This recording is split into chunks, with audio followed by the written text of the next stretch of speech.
जय श्री कृष्णा। जय माता की भक्तजनों, आपका दिन शुभ व मंगलदायक हो। आज चैत्र मास की तृतीया तिथि है, तो आइए सुनते हैं चैत्र मास के महात्म्य का तीसरे दिन की कथा। सूत जी बोले, इस अलौकिक एवं विचित्र कथा को सुनकर पुनः सुनने की इच्छा रखने वाले अगस्त्य जी ने बड़ी विनम्रता पूर्वक भगवान कार्तिकेय से पूछा। अगस्त्य जी बोले, हे देव सेनापति, मैंने यह विचित्र कथा सुन ली। अब आप श्रीमद् देवी भागवत का दूसरा महात्म्य मुझे बताएं। कार्तिकेय जी बोले, मित्र वरुण से प्रकट होने वाले मुनि, अब आप यह कथा सुने, जिसके इस अंश में भागवत की महिमा कही गई हो, धर्म का विशद वर्णन किया गया हो और गायत्री का प्रसंग आरंभ करके उसकी महिमा दर्शाई गई हो, उसे भागवत के रूप में जाना जाता है।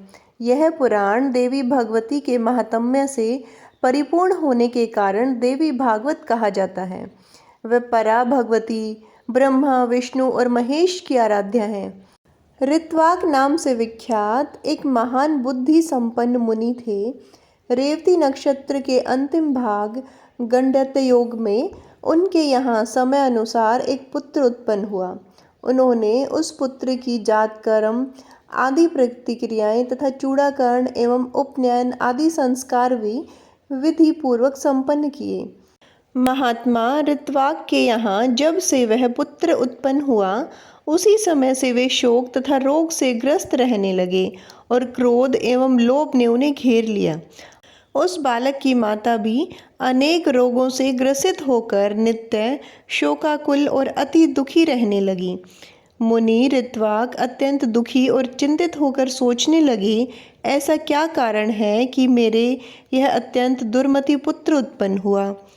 उसने किसी मुनि पुत्र की पत्नी का बलपूर्वक हरण कर लिया। वह दुर्बुद्धि अपने माता पिता की शिक्षाओं पर कभी भी ध्यान नहीं देता था। तदंतर अत्यंत दुखी मन वाले ऋत्वाक ने यह कहा कि मनुष्यों के लिए पुत्रहीन रह जाना अच्छा है, किंतु कुपुत्र की प्राप्ति कभी भी ठीक नहीं है।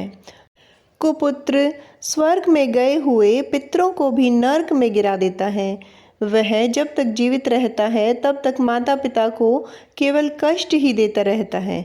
अतः माता पिता को कष्ट पहुँचाने वाले पापी कुपुत्र के जन्म को धिक्कार है। ऐसा पुत्र मित्रों का न तो उपकार करता है और न शत्रुओं का अपकार।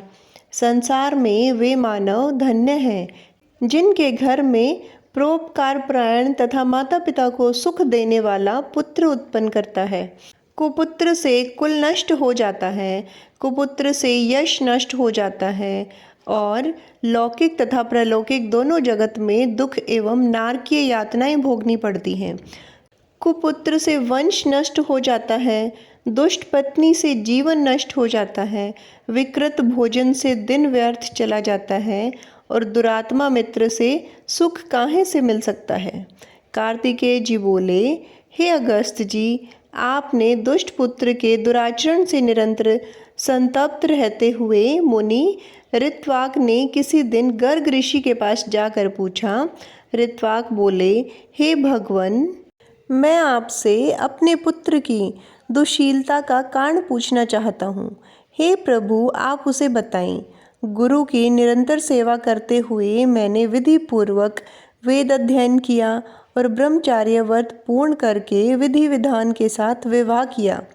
अपनी भार्या के साथ मैंने गृहस्थ धर्म का सदैव यथोचित पालन किया और विधि पूर्वक पंचयज्ञ का अनुष्ठान किया। हे विप्र, नरक प्राप्ति के भय से बचने के लिए पुत्र प्राप्ति करने की कामना से मैंने विधिवत गर्भ धारण कराया, न कि वासनात्मक सुख प्राप्ति की इच्छा से। हे मुनि, दुखदायी माता पिता के प्रति उद्दंड तथा बंधु बांधवों को पीड़ा पहुंचाने वाला यह पुत्र मेरे दोष से या मेरी पत्नी के दोष से उत्पन्न हुआ है। तब ज्योतिष शास्त्र के ज्ञाता गर्ग आचार्य ने मुनि ऋत्वाक का यह वचन सुनकर सभी कारणों पर सम्यक रूप से विचार करके कहा। गर्ग आचार्य जी बोले, हे मुनि, इसमें न तो आपका दोष है न बालक की माता का दोष है। और न तो कुल का दोष है। रेवती नक्षत्र का अंतिम भाग गंडंत योग ही इस बालक की दुर्विनती का कारण है। हे मुनि, अशुभ बेला में आपके पुत्र का जन्म हुआ है, इसी कारण यह आपको दुख दे रहा है। इसमें लेश मात्र भी अन्य कोई कारण नहीं है। अतः हे ब्राह्मण, इस दुख के शमन के लिए आप प्रयत्न पूर्वक समस्त दुर्गतियों का विनाश करने वाली कल्याणी जगदम्बा दुर्गा की आराधना कीजिए। गर्ग आचार्य जी का वचन सुनकर ऋत्वाक मुनि क्रोध से मूर्छित हो गए और उन्होंने रेवती को श्राप दे दिया कि वह आकाश से नीचे गिर जाए। ऋत्वाक के श्राप देते ही चमकता हुआ रेवती नक्षत्र सभी लोगों के देखते देखते आकाश से कुमुद पर्वत पर जा गिरा। वह कुमुद पर्वत रेवती के गिरने के कारण रेवतक नाम से प्रसिद्ध हुआ और उसी समय से वह अत्यंत रमणीक हो गया। रेवती को शाप देकर मुनि ऋत्वाक ने महर्षि गर्ग द्वारा बताए गए विधान के अनुसार देवी भगवती की सम्यक आराधना कर सुख और सौभाग्य प्राप्त किया। कार्तिकेय जी बोले, हे अगस्त जी, उस रेवती नक्षत्र के महान तेज से एक कन्या उत्पन्न हुई जो अनुपम रूपवती होने के कारण लोक में दूसरी लक्ष्मी की भांति प्रतीत हो रही थी। रेवती नक्षत्र की कांति से प्रादुर्भूत एक कन्या को देखकर मुनि परमुच ने प्रसन्न होकर उसका रेवती नाम रख दिया।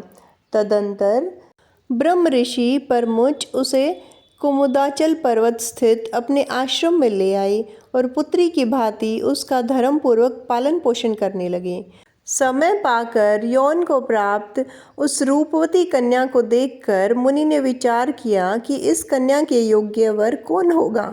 बहुत अन्वेषण के बाद भी जब मुनि को उसके योग्य कोई वर नहीं मिला, तब वे अग्निशाला में प्रवेश करके अग्निदेव की स्तुति करने लगे। परमुच ऋषि के स्तुति गान से प्रसन्न होकर अग्निदेव ने कन्या के योग्य वर का संकेत करते हुए कहा, हे मुनि, इस कन्या के पति धर्मपरायण, बलशाली, वीर, प्रिय भाषण करने वाले और अपराज्य राजा दुर्दम होंगे। तब अग्निदेव के इस वचन को सुनकर मुनि अत्यंत प्रसन्न हुए। संयोग से उसी समय आखेट के बहाने दुर्दम नामक प्रतिभाशाली राजा मुनि परमुच के आश्रम में आ गए। बलवान तथा अप्रतिम ओजस से संपन्न वे प्रियव्रत के वंशज राजा दुर्दम विक्रमशील के पुत्र थे और कालिंदी के गर्भ से उत्पन्न हुए थे। मुनि के आश्रम में प्रवेश कर और उन्हें वहां न देखकर राजा दुर्दम ने रेवती को प्रिय शब्द से संबोधित करके पूछा। राजा बोले, हे प्रिय, महर्षि भगवान परमुच इस आश्रम से कहाँ गए हुए हैं? हे कल्याणी, मुझे सच सच बताओ, मैं उनके चरणों का दर्शन करना चाहता हूँ। कन्या बोली, हे महाराज, महामुनि अग्निशाला में गए हुए हैं। राजा भी यह वचन सुनकर शीघ्रतापूर्वक आश्रम से बाहर निकल गए। इसके बाद प्रमुच मुनि ने राजलक्षण संपन्न एवं विनयावनत राजा दुर्दम को अग्निशाला के द्वार पर स्थित देखा। मुनि को देखकर राजा ने प्रणाम किया और तदंतर मुनि परमुच ने शिष्य से कहा, हे गौतम, ये राजा अर्घ्य पाने के योग्य हैं, अतः शीघ्र ही इनके लिए अर्घ्य ले आओ। बहुत दिन बाद ये पधारे हुए हैं और विशेष रूप से ये हमारे जमाता हैं। ऐसा कहकर मुनि ने राजा को अर्घ्य प्रदान किया और राजा ने भी विचार करते हुए उन्हें ग्रहण किया। तत्पश्चात राजा के अर्घ्य ग्रहण करके आसन पर बैठ जाने के उपरांत मुनि परमुच ने उन्हें आशीष वचनों से अभिनंदित करते हुए कुशल क्षेम पूछा। हे राजन, आप स्वस्थ तो हैं? आपकी सेना, कोष, बंधु बांधव, सेवकगण, सचिव, नगर, देश आदि की सर्वविधि कुशलता तो है? हे नरेश, आपकी भार्या तो यही विद्यमान है और वह सकुशल है, अतः मैं उसकी कुशलता नहीं पूछूंगा। आप अपनी अन्य स्त्रियों का कुशल क्षेम बताइए। राजा बोले, हे भगवान, आपके कृपा प्रभाव से मेरी सर्वविध कुशलता है। हे ब्राह्मण, अब मेरी यह जिज्ञासा है कि मेरी कौन सी भार्या यहाँ है। ऋषि बोले, हे पृथ्वीपते, संसार में अप्रतिम लावण्य से संपन्न रेवती नामक आपकी पत्नी यहीं रहती है। क्या आप उसे नहीं जानते? राजा बोले, हे प्रभु, सुभद्रा आदि मेरी पत्नियां तो घर पर ही हैं। हे भगवान, मैं तो केवल उन्हें ही जानता हूँ, मैं रेवती को तो नहीं जानता। ऋषि बोले, हे महामते, इस समय प्रिय के संबोधन से आपने जिससे पूछा था, अपनी उस योग्यतम प्रिया को आपने क्षण भर में ही भुला दिया। राजा बोले, हे मुनि, आपने जो कहा वह असत्य नहीं है, किंतु मैंने तो सामान्य रूप से ऐसा कह दिया था, इसमें मेरा कोई दूषित भाव नहीं था, अतः आप मेरे ऊपर क्रोध न करें। ऋषि बोले, हे राजन, आपका भाव दूषित नहीं था, अपितु आपने सत्य ही कहा था। अग्निदेव के द्वारा प्रेरित किए जाने पर ही आपने ऐसा कहा। इसका पति कौन होगा, ऐसा मेरे द्वारा आज अग्निदेव से पूछे जाने पर उन्होंने कहा कि इनके पति निश्चित रूप से राजा दुर्दम ही होंगे। हे महीपते, अतः मेरे द्वारा प्रदत्त इस कन्या को आप स्वीकार कीजिए। आप इसे प्रिय ऐसा संबोधित भी कर चुके हैं, अतः अब शंका रहित होकर किसी अन्य विचार में न पड़े। मुनि का यह वचन सुनकर राजा दुर्दम चिंतन करते हुए चुप हो गए और मुनि उनके वैवाहिक अनुष्ठान की तैयारियों में जुट गए। इसके बाद विवाह कार्य के लिए मुनि को तत्पर देखकर रेवती ने कहा, हे तात, आप मेरा विवाह रेवती नक्षत्र में ही संपन्न कराइए। ऋषि बोले, वत्स, विवाह के योग्य अन्य बहुत से नक्षत्र हैं, रेवती नक्षत्र में विवाह कैसे होगा, क्योंकि रेवती तो आकाश में स्थित है ही नहीं। कन्या बोली, रेवती नक्षत्र के अतिरिक्त अन्य कोई भी नक्षत्र मेरे विवाह के लिए उचित नहीं है, अतः मैं प्रार्थना करती हूँ कि आप मेरा विवाह रेवती नक्षत्र में ही करें।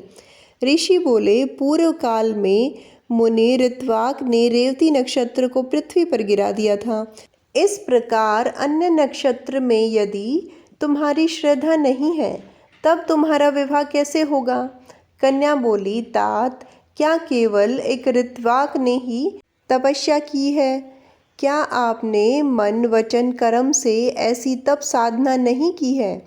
हे पिताजी, मैं आपके तपोबल को जानती हूँ, आप जगत की सृष्टि करने में समर्थ हैं, अतः आप आपके तप बल के प्रभाव से रेवती को पुनः आकाश में स्थापित करके उसी नक्षत्र में मेरा विवाह कीजिए।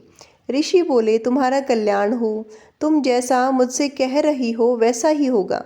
तुम्हारे हितार्थ मैं आज ही रेवती नक्षत्र को सोम मार्ग में स्थापित करूँगा।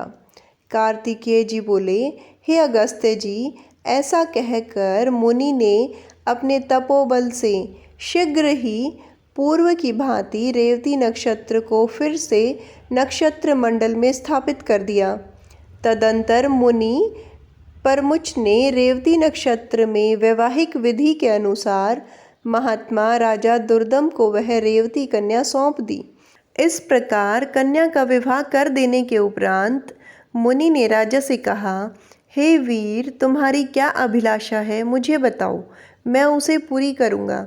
राजा बोले, हे मुनि, मैं स्वयंभू मनु के वंश से उत्पन्न हुआ हूँ, अतः मैं यही कामना करता हूँ कि आपकी कृपा से मुझे मनवंतर अधिपति पुत्र की प्राप्ति हो। मनु बोले, यदि आपकी यह अभिलाषा है तो आप देवी भगवती की आराधना कीजिए। ऐसा करने पर आपका पुत्र मनु अवश्य ही मनवंतराधिपति होगा। श्रीमद् देवी भागवत, जो पंचम पुराण के रूप में विख्यात है, उसका 5 बार श्रवण करने के उपरांत आपको मनोवांछित पुत्र प्राप्त होगा। रेवती के गर्भ से उत्पन्न रेवत नाम वाला 5वां मनु वेद वेदा, शास्त्रों के तत्वों को जानने वाला, धर्मपरायण तथा अपराजय होगा। मुनि परमुच के इस प्रकार कहने पर प्रसन्न होकर प्रतिभा संपन्न राजा दुर्दम ने मुनि को प्रणाम किया और वे भार्या रेवती के साथ अपने नगर चले गए। महामती राजा दुर्दम ने अपने पिता पितामह से प्राप्त राज्य पर शासन किया और उस धर्मात्मा ने औरस पुत्रों की भांति अपने प्रजाओं का पालन किया। एक बार उनके यहाँ महात्मा लोमश ऋषि पधारे। राजा दुर्दम ने उन्हें प्रणाम किया और उनका विधिवत पूजन कर दोनों हाथ जोड़कर कहा। राजा बोले, हे भगवन, यदि आप कृपा करें तो मैं पुत्र प्राप्ति की कामना से आपसे देवी भागवत नामक पुराण सुनना चाहता हूँ। राजा का यह वचन सुनकर लोमश मुनि प्रसन्न हो गए और बोले, हे राजन, आप धन्य हैं, क्योंकि तीनों लोकों की जननी देवी भगवती में आपकी ऐसी भक्ति हो गई है। देव, दानव तथा मानव की आराधना पर परा भगवती जगदम्बा में यदि आपकी भक्ति उत्पन्न हुई है तो आपकी कार्य सिद्धि अवश्य ही होगी। अतः हे राजन, मैं आपको श्रीमद् देवी भागवत सुनाऊंगा, जिसके सुनने मात्र से कुछ भी दुष्प्रभाव नहीं रह जाता है। हे ब्राह्मण, ऐसा कहकर मुनि ने किसी शुभ दिन में कथा का आरंभ किया। अपनी पत्नी के साथ राजा ने 5 बार श्रीमद् देवी भागवत पुराण का विधिवत श्रवण किया।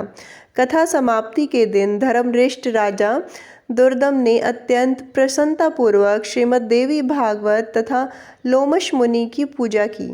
राजा ने नवाण मंत्र से हवन करके कुमारी कन्याओं को भोजन कराया और सपत्नी ब्राह्मणों को प्रभूत दक्षिणा दान द्वारा संतुष्ट किया। कुछ समय बीत जाने पर भगवती की कृपा से रानी रेवती ने लोक कल्याणकारी गर्भ धारण किया। इसके बाद जब समस्त ग्रह नक्षत्र अपने अपने अनुकूल स्थानों पर थे और सभी मांगलिक कृत्य संपन्न हो गए थे, ऐसे शुभ समय में रेवती ने पुत्र को जन्म दिया।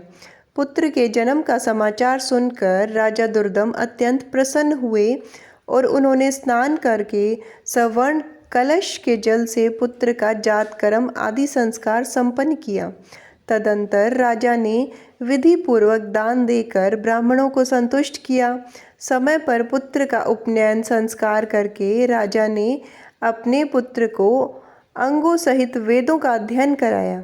इस प्रकार राजा का यह रेवत नामक तेजस्वी पुत्र समग्र विद्याओं का निधान, धर्मपरायण, अस्त्र विशारदों में श्रेष्ठ, धर्म का वक्तव्य तथा धर्म का पालन करता हो गया।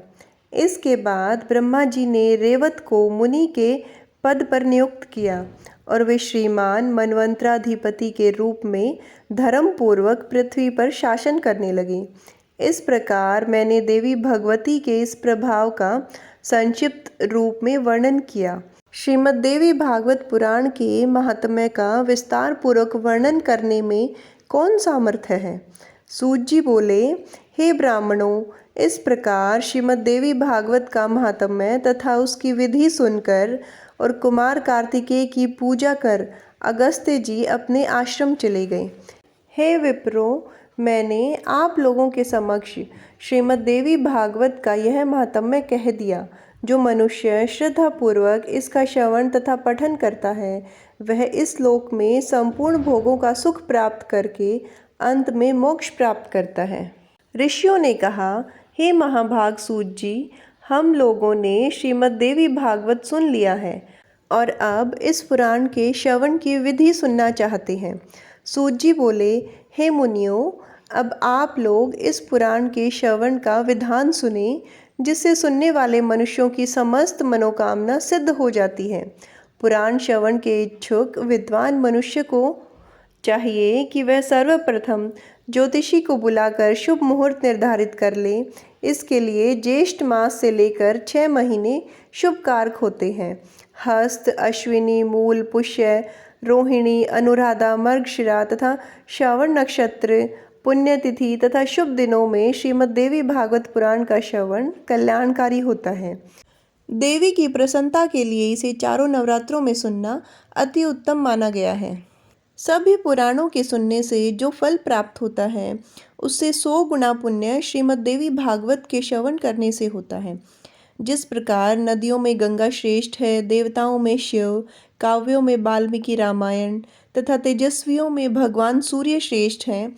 और जैसे आनंद देने वालों में चंद्रमा, सब धनों में सुयश, क्षमाशील में पृथ्वी, गंभीरता में समुद्र, मंत्रों में गायत्री तथा पाप नाश के उपायों में भगवत स्मरण श्रेष्ठ है, उसी तरह 18 पुराणों में श्रीमद् देवी भागवत पुराण सर्वश्रेष्ठ है। जिस किसी भी उपाय से यदि कोई मनुष्य इस महापुराण की 9 आवृत्तियां सुन ले तो उसके फल का वर्णन नहीं किया जा सकता। वह तो जीवन मुक्त ही हो जाता है। जो सर्वचेतना स्वरूपा, आदि शक्ति तथा ब्रह्म विद्या स्वरूपिणी भगवती जगदम्बा है, उनका हम ध्यान करते हैं, वे हमारी बुद्धि को प्रेरणा प्रदान करें। शौनक बोले, हे महापुरुषों में श्रेष्ठ तथा भाग्यवान सूत जी, आप धन्य हैं, क्योंकि संसार में अत्यंत दुर्लभ पुराण संहिताओं का आपने भली भांति अध्ययन किया है। हे पुण्यात्मा, आपने कृष्ण द्वैपायन व्यास रचित 18 महापुराणों का सम्यक अध्ययन किया है, जो पंच लक्षणों से युक्त तथा गूढ़ रहस्यों से समन्वित हैं, और जिनका आपने सत्यवती पुत्र व्यास जी से ज्ञान प्राप्त किया है। हमारे पुण्य से ही आप इस उत्तम मुनियों के निवास योग्य दिव्य पुण्य पर तथा कली के दोषों से रहित क्षेत्र में पधारे हुए हैं। हे सूत जी, मुनियों का यह समुदाय परम पुण्यदायी पुराण संहिता का श्रवण करना चाहता है, अतः आप समाहित चित्त होकर हम लोगों से उसका वर्णन कीजिए। हे सर्वज्ञ, आप तीनों तापों से रहित होकर दीर्घजीवी हो। हे महाभाग, ब्रह्म प्रतिपादक देवी महापुराण का श्रवण करें। हे सूत जी, जो मनुष्य श्रवण इंद्रिय युक्त होकर भी केवल जीवा के संवाद में ही लगे रहते हैं और पुण्यों की कथाएं नहीं सुनते, वे निश्चित ही अभागे हैं। जब करणहीन सर्प भी मधुर ध्वनि सुनकर मोहित हो जाते हैं, तब भला करण युक्त मानव यदि कथा नहीं सुनते तो उन्हें बधिर क्यों न कहा जाए।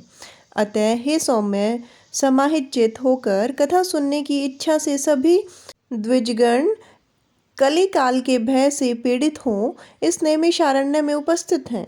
जिस किसी प्रकार से समय तो बीतता ही रहता है, किंतु मूर्खों का समय व्यर्थ दुर्व्यसनाओं में व्यतीत है और विद्वानों का समय शास्त्र चिंतन में जाता है।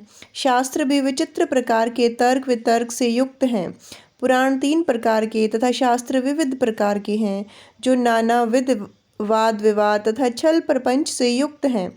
वे अनेक अर्थवाद तथा हेतुवाद से युक्त और बहुत विचार वाले हैं। उन शास्त्रों में वेदांत शास्त्र सात्विक, मीमांसा, राजस तथा न्याय शास्त्र तामस कहा गया है, क्योंकि वह हेतुवाद से परिपूर्ण है।